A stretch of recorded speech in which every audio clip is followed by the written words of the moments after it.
Hello, in this video, we are going to look at loops in JavaScript. Just like conditional statements, loops are also commonly found in many other programming languages. So let's begin. To start a loop, you need to type this.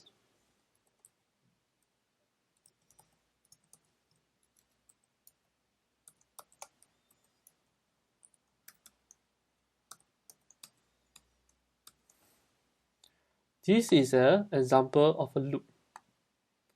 Now, what does this mean?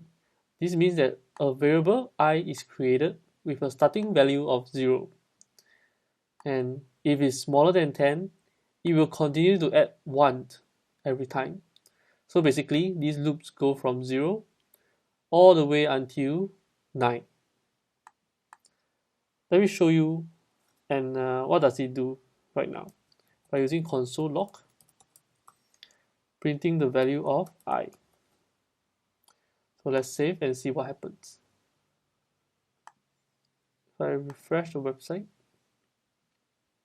inspect the element, as you can see, it executes this code here inside the loop a total of 10 times. 1, 2, 3, 4, 5, 6, 7, 8, 9, 10. So first is a value of 0, and then the I++ adds a number of 1 when it's smaller than 10. So it adds 1 and it shows that it's 1, and it's 2, and so forth. So basically, a loop can help us to save time. By using one line of code here, we can repeatedly execute some codes in the loop without having to write them over and over again. Now let me show you one very general function that most people use for loops. Now for example, we have an array.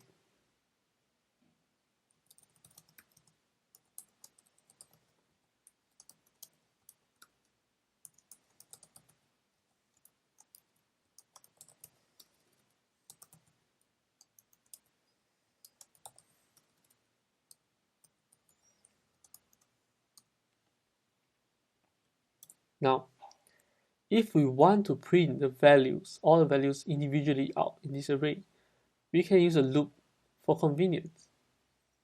So by starting at index equal to 0, because the index here is 0, and until when it's smaller than 5, so 0, 1, 2, 3, smaller than 4. And we console log title with the index of I. So basically, this sentence here will print title with index 0, title with index 1, title with index 2, title with index 3. And when it reaches index 3, it will not go further, as when it's 4, this function here will not execute. So let's save and take a look what happens.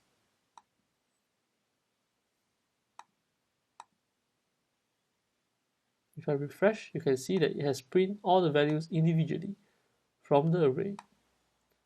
This is one very common use of loops, just to print out the values in an array, or maybe to read the values in an array. Now what if the array, we don't really know how many items are in an array?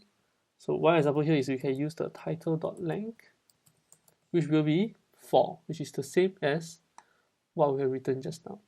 So if I save it again and I refresh, it should give me exactly the same result. So in this way, this is a very dynamic way to print out all the values in an array.